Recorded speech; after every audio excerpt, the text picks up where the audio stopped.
The workplace is changing very quickly. I don't have to tell you that. And one of, I think, the undiscussed changes that are occurring is the identities that we carry with ourselves to Absolutely. our work. And that is Casey Schaefer, our guest today. She is a leadership coach specializing in how professional identities change. Welcome to Great Mondays Radio, where we explore how AI is reshaping the workplace and talk with leaders redesigning how their organizations manage people, make decisions, and adapt to change. Casey Schaefer, leadership coach, thanks for coming on. Let's talk about professional identities.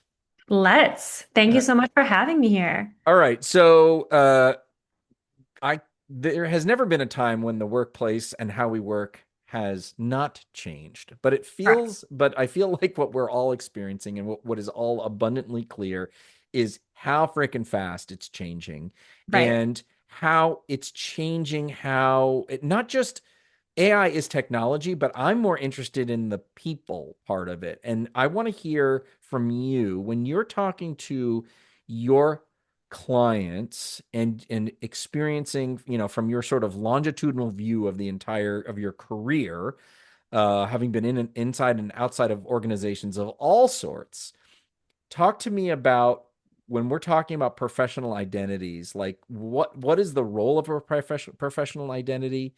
And how do we understand what that is, and then we can talk about what is changing with professional identities. So let's start with that.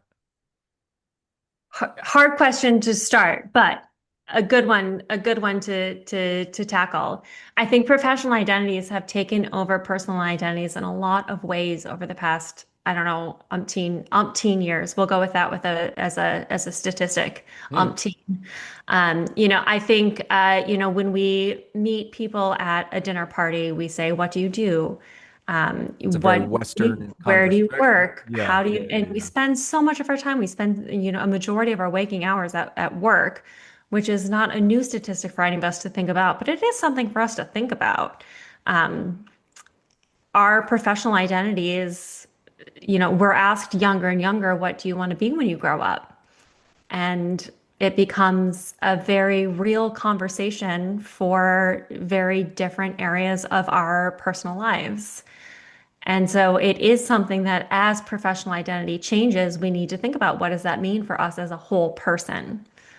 And it can be really scary. I think one of the most vulnerable conversations I've had is, somebody saying, what happens if I can't do the job that I love because it's been taken over by a robot? And Yeah. that's, a very real conversation these days It it in a lot of ways. it is, and I think that um there's a little there's a lot of conversations happening about if that actually is possible, but whether it's possible or not around like a AI or robot taking over your job, the thing that is for sure is that how we understand what we do is going to change. Is going to change. And it's already changing. It's already happening. What so I guess, it's like as we go through our careers, our identity will evolve slowly. Maybe there's a big promotion, and push back if Hmm. I'm getting something wrong.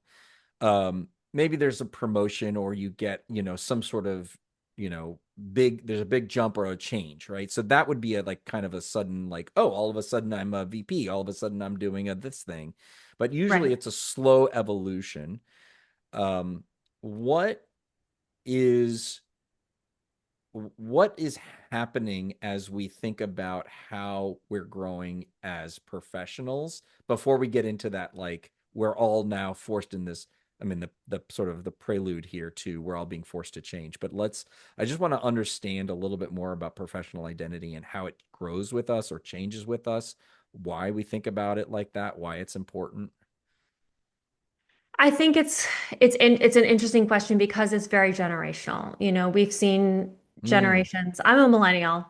I'm a steadfast millennial, for better or for worse.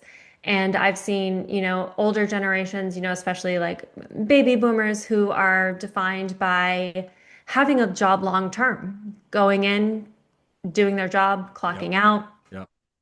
having their family kind of as a almost and I'm speaking obviously in generalities, but having their family life as being, like the star on the sticker on the poster, but really really considering themselves as being very very defined by the work that they do and by the longevity in the work that they do. Yeah. Millennials, and this is an old stat. This is like a 19, no, 19, not 19. Sorry, let me age myself here a little bit more. This is, probably 10 years ago, the average millennial by the time they turned 30 had 6 jobs. Yeah. That's, a very different work life than what we saw in generations before. Hmm. And now Gen Z coming into the workforce really is focused on the value that they can bring. It's completely different from, they're Hmm. purpose driven, they're diversity driven, they're ethics driven. They will vote with their feet. The economy has changed a little bit, and so I know that that's not always been a possibility for them. But Yeah. when the economy was good and when Gen Z was first coming into the workforce, having a work where they felt like they were mission driven and purpose driven was really important to them. Whereas, I think a lot of other generations wouldn't necessarily disagree with that, but didn't They didn't really put it have first. they didn't put it first, and they didn't have necessarily the faculty to make that their priority. S- And The so, work life for different generations looks very different as well, which just kind of complicates the whole, like, I can't give one answer to that question. I mean, for Gen Z, right? I think what we are starting to hear is more about the portfolio career, and TBD is whether that is a real thing that will last. I think personally, I think that's something that is going to be more and more the reality as our organizations and institutions no longer value the kind of longevity. So it's like shorter and shorter. And so to me, when I think about the portfolio career, and in conjunction with this idea of a professional identity, does it give people the opportunity to define themselves a little more, I don't know, creatively or broadly? Because you're not attached, like you Mhm. said, the boomer is like, oh, I'm a director at GE, right? Like that Yeah. was the thing, right? And so maybe for millennials, it's like I'm in tech, or I'm a project manager in tech. Now with Or like I've invented my own title. I've invented my own title, which is more and more also a thing. Yeah. But I just wonder what a professional identity of someone who is, maybe we need to get a Gen Z or Gen Alpha on here, but it's like, what does that portfolio career enable them to do? How do they see themselves? Not that you know what the answer is, but maybe you can shed some light on it. It's the question that I would say is like, how do these younger folks who aren't attached to one job or doing multiple jobs, Right. how do they define what is their identity? How would they answer that question? And I think I don't I can't speak as an expert on this, but I do think it's an interesting I don't know, like persona to look into, because I think as AI comes in, not to beautifully segue us, but Yeah. as AI comes more and more into the workforce, I'm seeing more and more jobs that are fractional. I'm seeing more and more jobs that are, project based. I'm seeing more and more consulting jobs and Exactly. less consulting jobs at the same time, depending on the type of consulting. And Yep. so I Yep. think I think it's going to be interesting um, to have a life that is defined by the rest of your persona, Yeah. and maybe work becomes less and less a key component of how you identify Mm. yourself, Hmm. which I think personally is very exciting. I think that there's a lot of um, concessions that that a lot of people have made for their careers, and missing milestone moments in their children's lives or their partners' lives or their friends' lives or their own lives. And I think that in the best case scenario, AI is going to give us the gift of time because it's going to take those tasks away that don't need a human eyeball on it, don't need a human brain, don't need human fingers. They can, the AI, the AI is so smart and so data driven and has access to more information than some of our presidents have in recent history. Like that's crazy to think about. Yeah.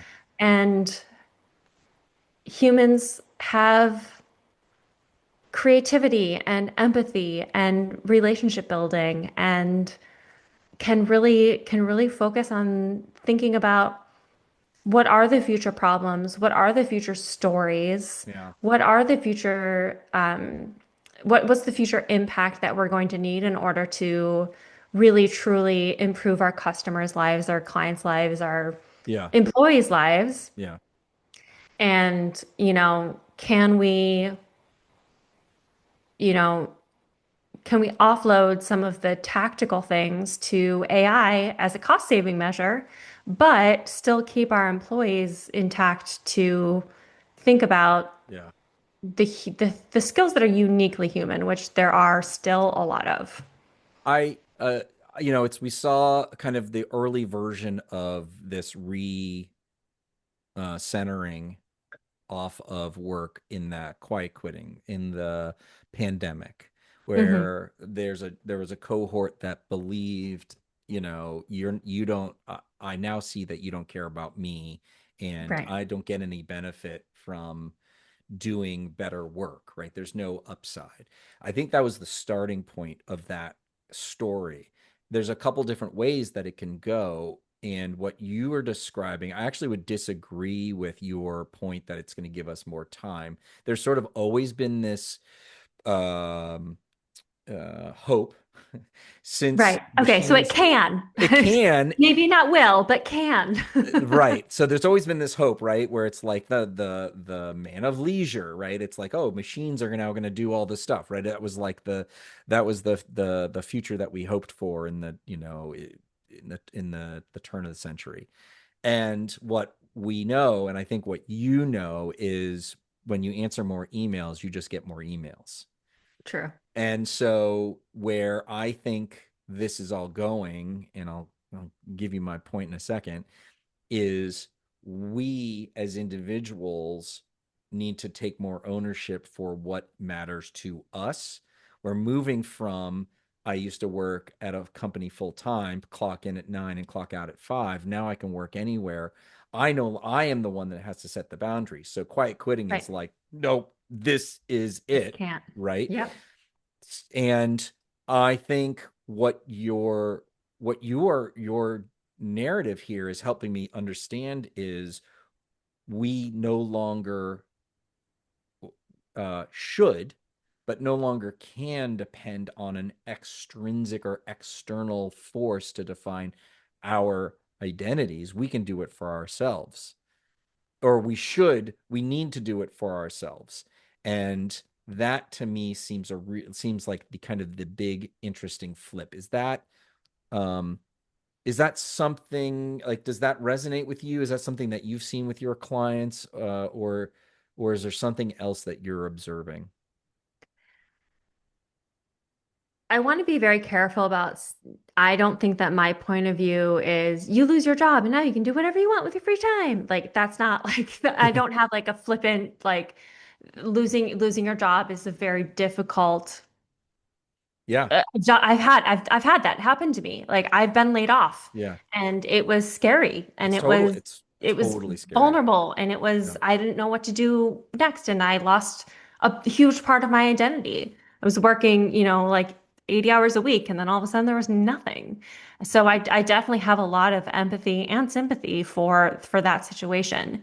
What I do feel is that people who are in decision making positions can look at AI as not a cost-cutting measure in cutting humans, but a cost-cutting measure in enabling humans to do what humans do Do best. better. Letting Yeah. humans human, like letting them do better. Yeah.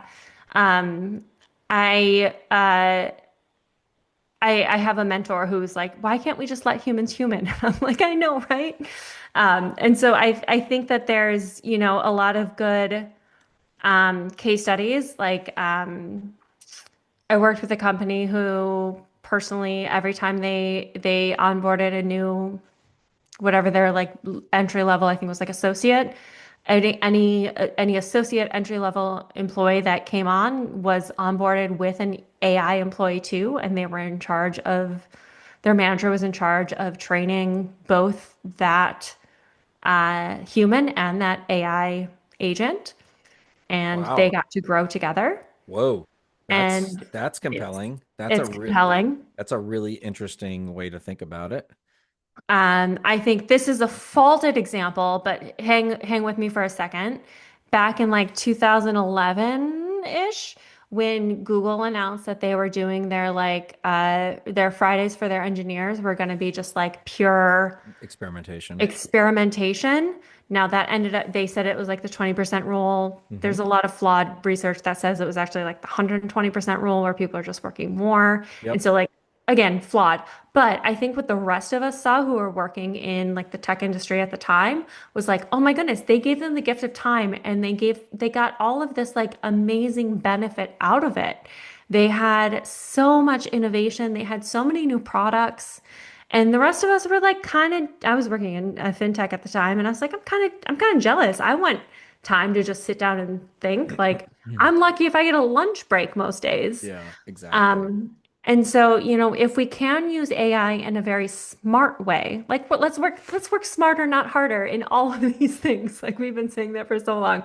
But like, can we apply that to AI? Can we understand that there is a very human element, decision making, creativity, empathy, relationship building, that storytelling that is like, okay, I will admit that I do use AI to write some of my blogs and I edit them and they're beautiful and I love my blog. Um, and I am very thankful that AI now understands my tone and can do that. Like AI is incredible. I'm not like discounting that. But also, they don't understand the experience that I've had as a management consultant. Yeah. They don't understand the experience that I've had as a people leader for 15 years. They don't understand the industry that changes moment by moment other than the data that it already receives. It doesn't understand the idea of what's going to happen tomorrow. Yeah. And so I think it's going to be a beautiful partnership if we do it right. And I think we're only going to get really one chance at doing that. And so the message that I'm speaking is really more to people leaders and organizational leaders who maybe have a little bit of control or a little bit of influence on how are we using AI in our workforce. And it's not a one-to-one replacement. It never, well, I shouldn't say never, because technology, who knows? But right now, it's not a one-to-one replacement. And so, We're definitely how, seeing that in the numbers for sure. yes. So, I think if we get it wrong the first time, the same way we did with, I worked a lot in the remote working field during the pandemic, and I worked for, a global tier one global investment banking institution. trying to white label it in my head as I speak. And one of the loudest sentiments that we heard was, if you tell us to come back to work after we have come back, I'm sorry, not come back to work. People were always working. Come back to the office when we have proven that we can be just as productive working from home. We'll take that as a sign that you don't trust us. Yeah. I think that that is a very real sentiment that was shoved under the rug and has hurt company trust. And you know, uh, I've done the work to understand the sentiment during COVID, and I've done the work to do the retention efforts after Yeah. for the same company. And I think that this is like one of the swords I will fall on for AI is if you do not build trust and keep trust in your organization, you're going to do more harm than good. And so the way that I define trust, not define, but the way that I encourage trust is say what you'll do and then do what you say. Mm-hmm. and keep true to your promise. Yep. Let people know what's going to happen. Yep. Don't overpromise and underdeliver. Being a consultant, I have to say that at some point in the show. Yeah. Probably have to say like boil the ocean at some point too. But I do think that not to make light of it, there's a lot of uncertainty in the workforce right now. And it's not just a matter of productivity, it's a matter of personal identity. Mm-hmm. And we need to, as leaders, as managers, as organizational change agents, need to remember that this is a very, very human change that is happening right now. I think that's where we're under focused. There is a lot that is not being cared for by the organizations and leaders, the human side of things. And I think there's probably two paths, possible perspectives forward, right? There's the pessimist, we're going to be replaced. There's the optimist, what might it allow us to do? And Hmm. beyond that, is it going to give us free time, set our own free time? It is, to me, I think where I'm starting to head is that we are in a moment where the kind of we are experiencing what AI can and can't do. And to Hmm. your point, what AI can't do, right? You can't just fire people because AI can't just do the thing because it's trying to replace the data that you've measured us with, right? The tasks that we've been measured with, but there's so many things that aren't. And Right. I wonder, my hypothesis right now is, can we take this opportunity to actually redefine what it is that humans can't do? Because all of a sudden you've replaced 20% of your workforce with AI, and whoops, it's not working.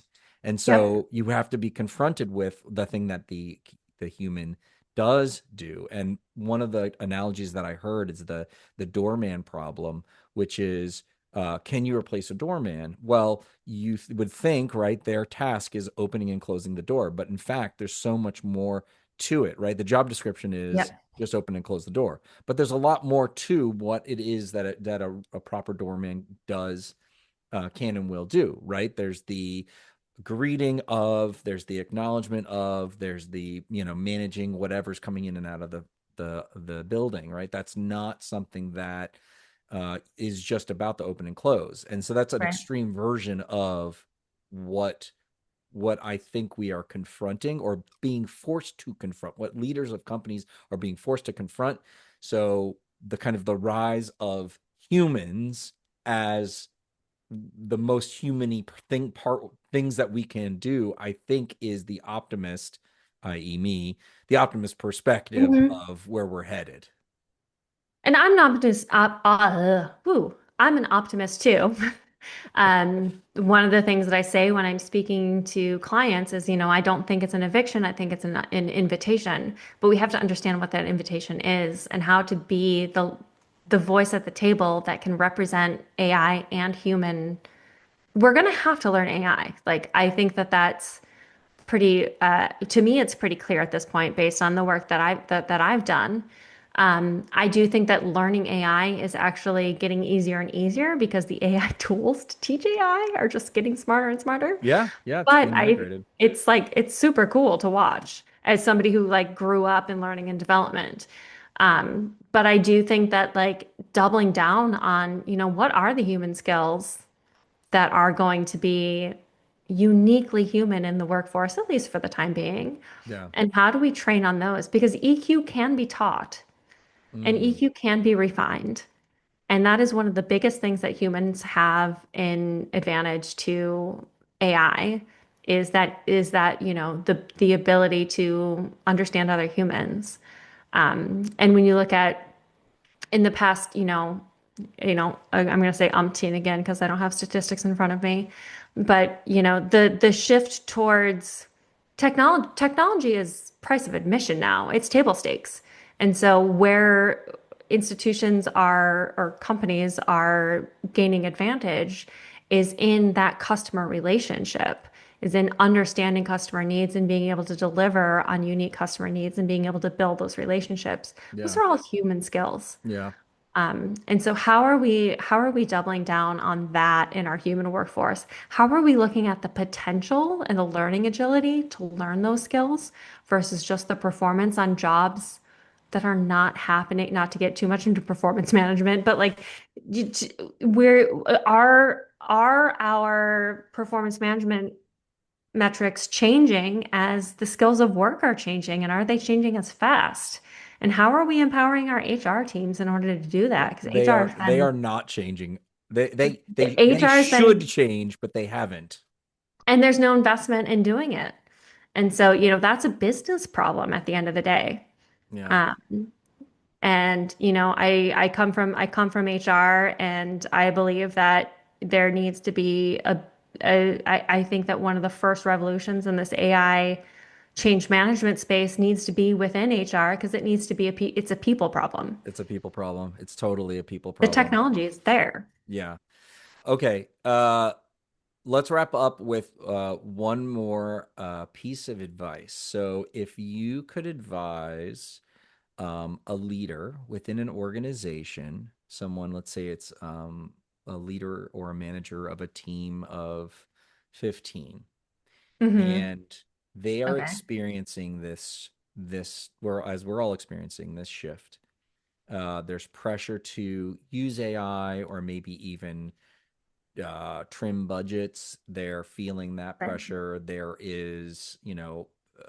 team is starting to feel a little bit panicked. Where would you point them? What if you were sitting down with them? What would be the kind of the first thing that you would say that they should do or approach? Like, what's the first step that they should take in this kind of like hair on fire moment? Get to know your people, get to know their strengths, get to know their challenges in a way that is not confrontational. Don't make it an interview. No. Don't make it this is how you keep your job. Just get to know your people. Some of your introverts are going to have your best ideas that you didn't hear because they didn't raise their hand. Some of your extroverts are going to be, you know, have great ideas but don't know how to execute them. Some of your technology people have amazing human skills, and they're going to be able to train your AI in ways that you never knew. Mm, Some of your best people are not going to be able to train your AI or work with AI. And I'm just making up some examples off the top of my head. There's no those aren't personas. Those are just examples. But there are going to be people on your team who understand how to work with the technology and how to work with the humans and how to come up with ideas of how to like excel in the future and be competitive in the future. I think right now the adoption of AI is so overwhelming that nobody's thinking about how to be competitive with AI. And that's going to, I believe, my point of view is that it's going to still be who can meet the customer's needs, who can meet their desires, who can understand their challenges and their yeah. fears. Yeah. Yeah. The people with a learning agility who are going to be able to be with your company long term are not necessarily your, you know, 10-star employees from last year, because the metrics were different. And so get to know your people as people. And that will also help with that communication plan if changes do happen. Understand who are your cheerleaders, who are your silent observers, who are your quiet detractors, and who's going to be the ones who are actually controlling the messaging. Not always the CEO. Sometimes it's the people, at the water coolers. And so Yep. understanding who has that Yep. influence. Yep. In the process of getting to know your people, you'll not only know who's the best fit for your team for the future needs, but also who's going to be the ones to help you get from point A to point B. Amazing. Casey Schaefer, a leadership coach specializing in how professional identities change. You can learn more about her at definitionscoachingconsulting.com. And Casey told me that she offers a free 30-minute session to anybody who is interested, specifically leaders at any level that might have hit a plateau, are overperforming but just getting more work because of it, or perhaps first facing politics and don't know how to navigate through it. Casey, thank you so much for coming on Great Mondays Radio. Thank you so much for having me. I'll nerd out about this anytime, so Perfect. let me know.